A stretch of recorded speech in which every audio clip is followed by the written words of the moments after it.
Salam, salam, outsider, le débrief commence maintenant. L'Argentine l'emporte aujourd'hui 2-0 face au Canada dans le premier match de la Copa América. Je pense que les Argentins sont bien rentrés dans leur compétition.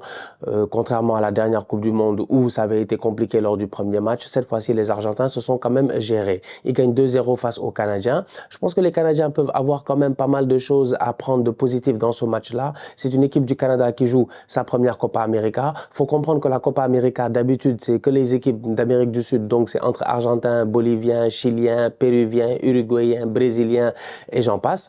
Cependant, de nos jours, ça a un tout petit peu changé. Il y a quelques années, on a eu le droit d'avoir la Copa América du centenaire.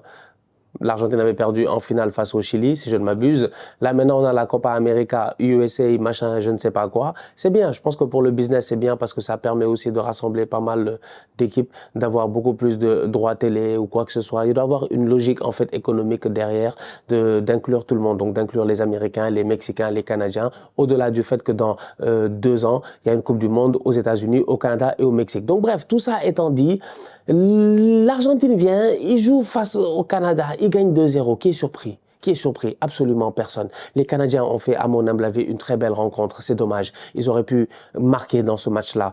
Pas gagner ce match-là, mais ils auraient pu marquer dans ce match-là. Larine a raté des occasions, je n'ai pas capté. Voilà un attaquant qui évolue en Espagne, qui normalement, je pensais que voilà, il allait réussir à tirer son épingle du jeu. Malheureusement, il n'y a pas eu d'épingle, il n'y a pas eu de jeu. Il y a eu un attaquant qui a été inefficace. Jonathan David, je ne capte pas. Voilà un boy qui, en deuxième partie de saison, avec lui, il a claqué énormément de buts. C'est un joueur qui sait marquer, c'est un numéro 9, c'est un buteur. Aujourd'hui, il arrive, il a les occasions, malheureusement, il manque de lucidité, il ne fait pas les bons choix, il n'arrive pas à claquer son but. Eustáquio, c'est ça, non? Stéphane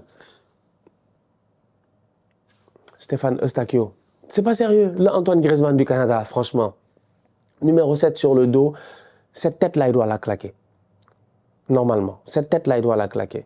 Antoine Griezmann aurait marqué ça. C'est quand même dommage. À ce moment-là, tu te dis, peut-être que l'Argentine peut encaisser un but, peut-être que les Canadiens peuvent prendre l'avantage. C'est pour dire à quel point aujourd'hui, je pense que les Canadiens, et tout ça, c'est des vraies occasions de but, hein, les Canadiens ont eu l'occasion plusieurs fois de claquer un but. Plusieurs fois, ils doivent marquer un but. Malheureusement, ils n'ont pas réussi à marquer. Ils sont tombés sur un très bon Emiliano Martinez. Un très bon Emiliano Martinez qui, lui, est venu et a fait son match comme d'habitude. Vous savez, la Copa América, elle a cette saveur particulière-là et ce goût particulier. C'est une compétition qui est assez bordélique. Si tu regardes bien, les Canadiens, pendant tout le match, pendant toute la majeure partie de la rencontre, ils sont en contrôle, ils sont calmes, ils sont posés.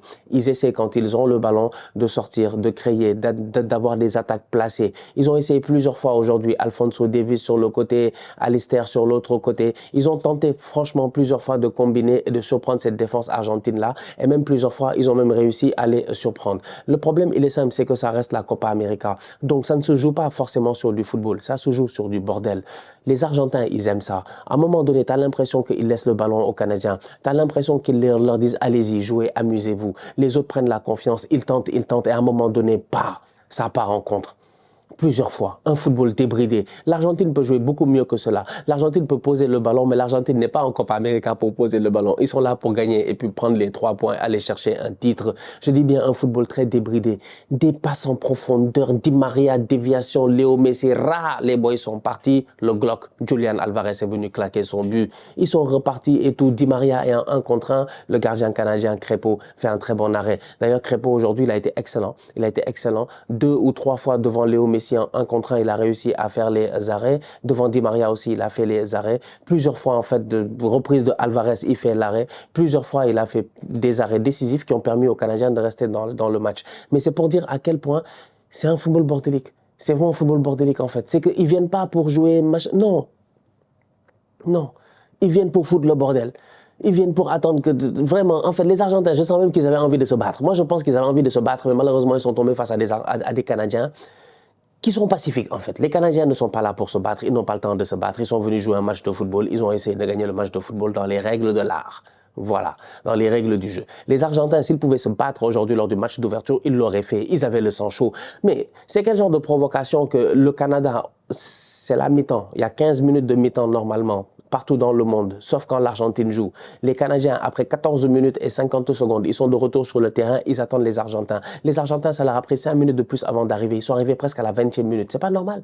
C'est pas normal. Ils font ce qu'ils veulent. Ils font ce qu'ils veulent, en fait. Franchement, c'est le bordel total. En fait, je te dis, ils voulaient se battre, ils voulaient en découdre.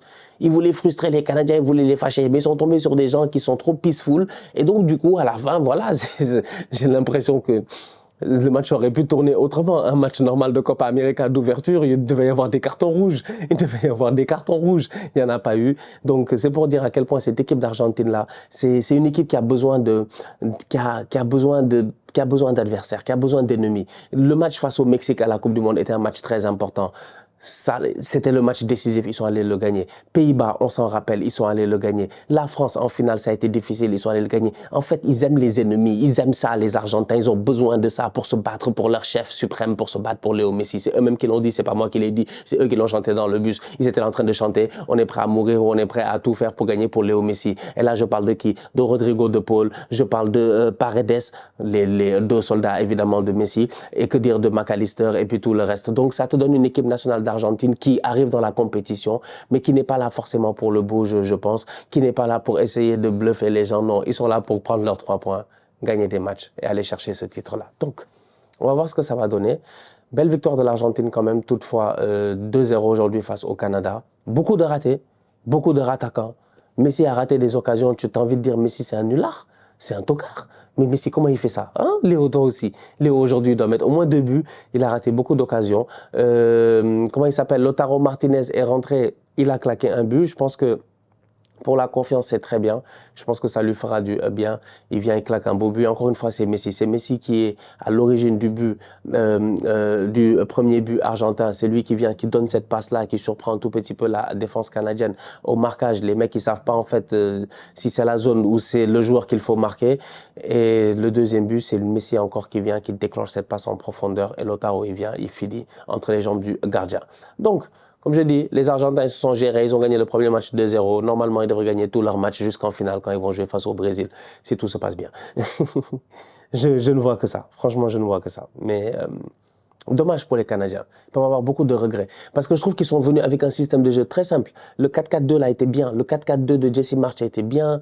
Pas trop compliqué. Des latéraux qui montent quand il faut, des ailiers qui sont là pour soutenir leurs latéraux. On l'a vu avec Buchanan et on l'a vu avec le boy Millard, tu vois. Donc les gars, ils redescendent quand il faut, plusieurs fois. Tu vois, Buchanan et puis Johnson, ils étaient deux face aux joueurs argentins. Donc, il y avait vraiment pas mal de... Tu le sentais, quoi. Il y avait cette solidarité, un bon milieu de terrain. Le boy connaît. C'est dommage, il perd de temps en temps des ballons, mais il doit comprendre qu'à son positionnement, quand il perd des ballons, ça fait... Voilà, ça coûte cher. Mais sinon, ça se voit que c'est un boy qui a du ballon dans les pieds. Eustáquio qui fait le piston, qui monte un tout petit peu, qui va créer ce surnom. C'est... Franchement, ils auraient dû mettre un but. Les Canadiens auraient dû marquer un but. Ils vont avoir des regrets. Je pense qu'il y a de quoi avoir des regrets. La dernière fois, ils ont fait 0-0 face à la France. Là, ils perdent 2-0 face à l'Argentine. Ils auraient pu au moins perdre 2-1. Ils auraient même pu aller chercher le match nul.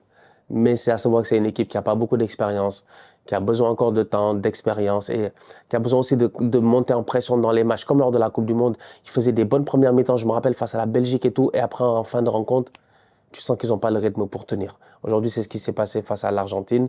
Très bonne première mi-temps. Dès le début de la deuxième mi-temps, les Argentins sont venus en mode comme « Oh, ça suffit, on va vous montrer c'est qui les jefes ». Et effectivement, ils leur ont montré que c'est eux, les jefes. Argentine 2, Canada 0. La famille, on se capte très bientôt pour une nouvelle vidéo. D'ici là, on continue à liker, on continue à partager. On s'abonne, on s'abonne, on s'abonne. On est ensemble, on reste en santé. C'est le plus important. Tous outsiders.